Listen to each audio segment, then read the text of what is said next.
Hello, and welcome once again to Living by Faith broadcast. I'm Pastor Vernon Brice of Kingdom Builders Christian Center Church, located in Pinson, Tennessee. And today we have with us none other than the pastor of Dr. J.A. Bowles Missionary Baptist Church, Senior Pastor, Pastor Jerry Howard. God bless you. And also to my right here we have our Associate Pastor Danny Johnson. And we're here today to talk about the questions on the Sabbath. We got about 4 questions we want to entertain and try to dialogue on, and because people have been asking about the Sabbath and how it pertains to us in this generation and this day and time, and we just want to elaborate on it today. So we want to start first in asking, what does it mean that Jesus is the Lord of the Sabbath? What does it mean when we say that Jesus is the Lord of the Sabbath?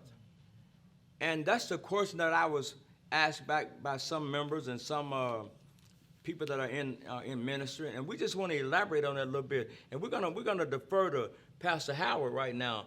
Pastor Howard, what does it mean when it says Jesus is the Lord of the Sabbath? God bless you. We're happy to be here. I want to thank Pastor Brice for inviting us down. And this is what it means that Jesus is the Lord of the Sabbath. He has the authority over the Sabbath. He's the ruler of the law, and so he is the authority over the Sabbath. And he let us know. It tells us in Luke 6, 5 through 6, it says, "And he said unto them, the Son of Man is the Lord also of the Sabbath. And it came to pass also another Sabbath, and he entered into the synagogue and taught. And there was a man whose right hand was withered. And so the Pharisees watched him whether he would heal on the Sabbath, and he taught there, and was the man whose right hand was withered." Let me get this straight here. And the scribes and the Pharisees watched him, and he healed on the Sabbath. So what we're getting at, that he is the Lord of the Sabbath, but also he's the over-ruler of the Sabbath. Jesus healed on that day, but the Pharisee was very upset because he did heal on that day. Okay, so actually the Pharisees, or those that were in the church, actually weren't even following the law themselves. Right. They were not following the law themselves. They had added more stipulation to the law than the law actually was. So they were really making it more complex. They already wasn't keeping it, but they're going to make it more complex to try to keep. They made it more burdensome than the Lord had actually said it should be. Right. And also, you know, with that, we can look at it. And Pastor Danny, what do you have your thoughts about that? Well, the Lord of the Sabbath, the Bible says is the Sabbath. The Sabbath is the Lord's, and we should honor it through worshiping Him. And you know, it says on the 6th, He give us 6 days to do everything we need to do, but on the 7th day, that day belongs to Him, and it's a day of rest. Right. And so what? Even with that, the Pharisees, as law-abiding as they were supposed to be, made it where Jesus looked like he broke the law. Yes. But he's the author of the law. Right. Mm-hmm. So how can he break a law when he's the author of it? He can administer it any way he sees fit. Right. Right.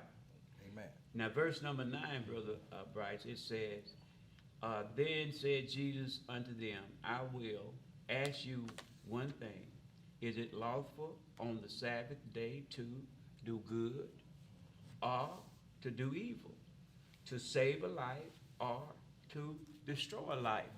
And so he put it right back to them so that he could get an answer from them in front of all the people. Right. And that was good because, you know, I always said Jesus had a sense of humor. Right. And sometimes I even, for lack of a better word, than those that don't throw rocks at me and write me no dirty letters. Sometimes I think Jesus was a little sarcastic. Right. And then it seemed as though Jesus would go out because he knew that they had this thing about the Sabbath, that they was that seemed to be the authors of the Sabbath, but he was the one that was over the Sabbath. He would just go out just to get them all upset because he knew that I got this Sabbath. I'm the one over this Sabbath, and he would get up on the Sabbath and go out and do some good things on the Sabbath, opposed to those that were the Pharisees go out on the Sabbath, and they were all, I just said, self-righteous. Well, yeah, because, and that's a good lead-in because I was studying where the Pharisees came up with really somewhere around 39 categories of forbidden things you couldn't do on the Sabbath. Not understanding that the Lord is the Sabbath.